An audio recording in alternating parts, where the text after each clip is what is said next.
আমাদের ছোট শহরে এক প্রান্তে ছিল বিশাল জমিদারের প্রাসাদ। আমরা বলতাম রাজবাড়ি। রাতের সময় সপ্তাহ ধরে বিরাট মেলা মজুদ। সেই রাজবাড়ি উঠত চারপাশে গ্রাম থেকে নদী নালা বেয়ে কয়েকশো নৌকাও করে দোকানদারিরা এসে ভিড় জমাত। সেই মেলায় আসল রথের দিন লোকজন গম হতো খুব।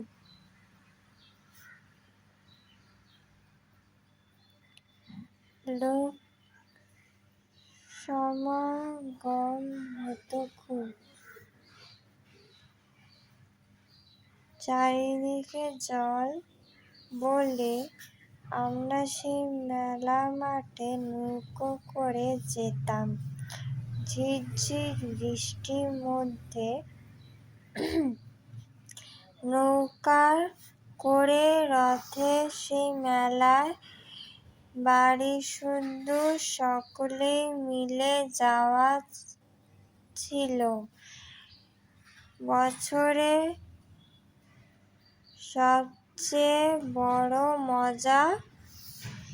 মেলার ভিড়ে অল্প বয়সী ছেলেমেয়েরা খুব হারাতো, আবার তাদের খুঁজে পাওয়া যেত জাদু করে তাঁবুর পিছনে ভিড়ে কিংবা জিলিপির দোকানের পাশে। বেশিক্ষণ কাউকে খুঁজে না পেলে বাড়ির লোকেরা যখন তল্লাশি শুরু করত তখন পুরো মেলাতেই সাড়া পড়ে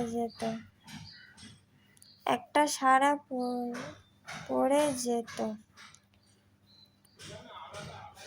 অমুক গ্রামে বা তমুক বাড়ি বাচ্চা হারিয়েছে। কখনো কখনো ছেলেধরা গুজব রটত। এইরকম এক বছরে মেলায় পৌঁছে আমি আর দাদা বাড়ির লোকজনদের থেকে আলাদা হয়ে মেলায় ঘুরে দেখতে দেখতে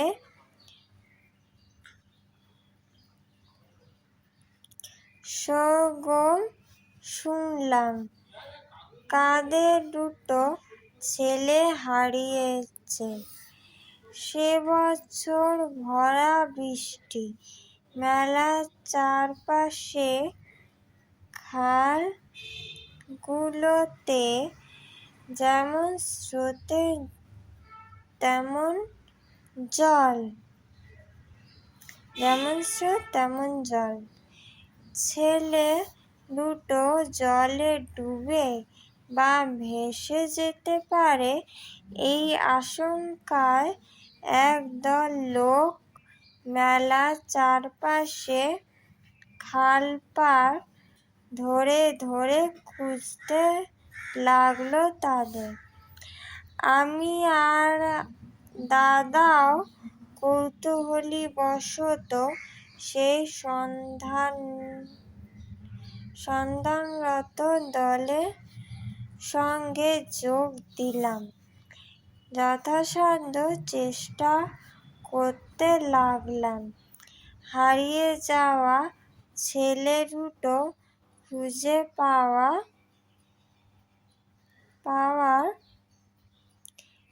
খালের পাশে ছিল কাদা, হাঁটা কঠিন। একদিকে ঝোপঝাড় বর্ষা পড়ে বেয়ে উঠেছে। দু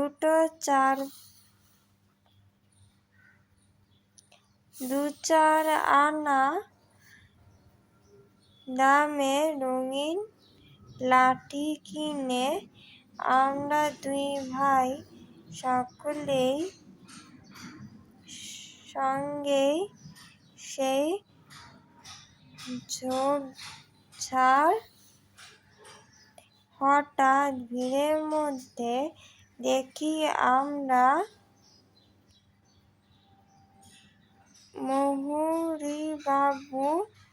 তিনি বলছেন, তোমাদের জন্যে কান্নাকাটি পড়ে গেছে, এত লোক তোমাদের খুঁজছে, এতক্ষণ তোমরা কোথায় ছিলে? আমি আর দাদা আবার একটু চাওয়াচুই করে বুঝে গেলাম আসলে আমরাই সেই দুজন যাদের সবাই খুঁজছে, এবং সকলেই আমরা নিজেদেরই খুঁজছিলাম।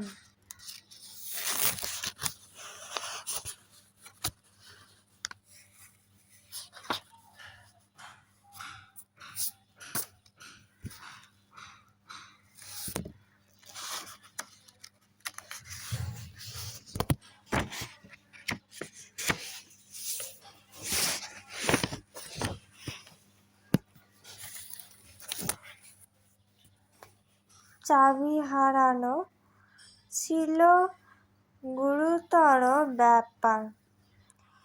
10-15 দিন বাদেই প্রায় নিয়মিত ঘটত ব্যাপারটা।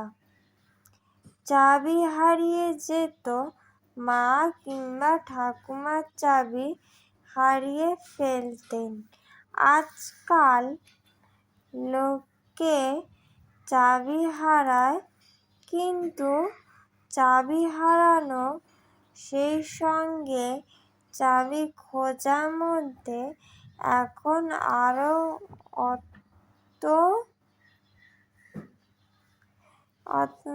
তত ঘটা নেই, কারণ সবাই বাইরে বাইরে ঘুরে বেড়ায়।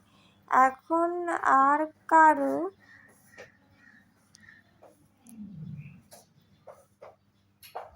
হলো করে বলতে পারে না যে আমার বাড়ির মধ্যেই চাবি হারিয়েছে। রাস্তায়, অফিসে, ট্রামে, বাসে কত জায়গায় পড়ে গিয়ে থাকতে পারে সেই চাবি। তাই বাসায় খোঁজার তেমনি জোরদার হয় না। কিন্তু চাবি যখন হারালে বাড়ির মধ্যেই হারিয়েছে, গিন্নিদের শাড়ি আঁচলে ফোঁটা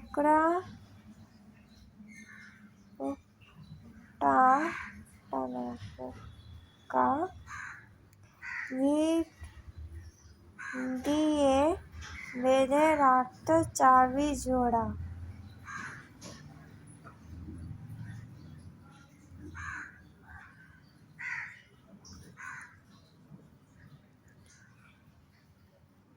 থাকতো চাবি জোড়া, তারাই কাঁদছি বাড়ির বাইরে যেত।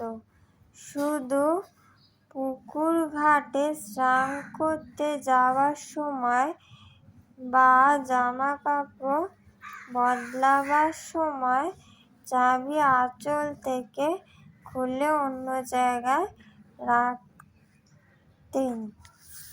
এরপরে কি হয়েছিল পরবর্তী পর্বে জানতে পারবে।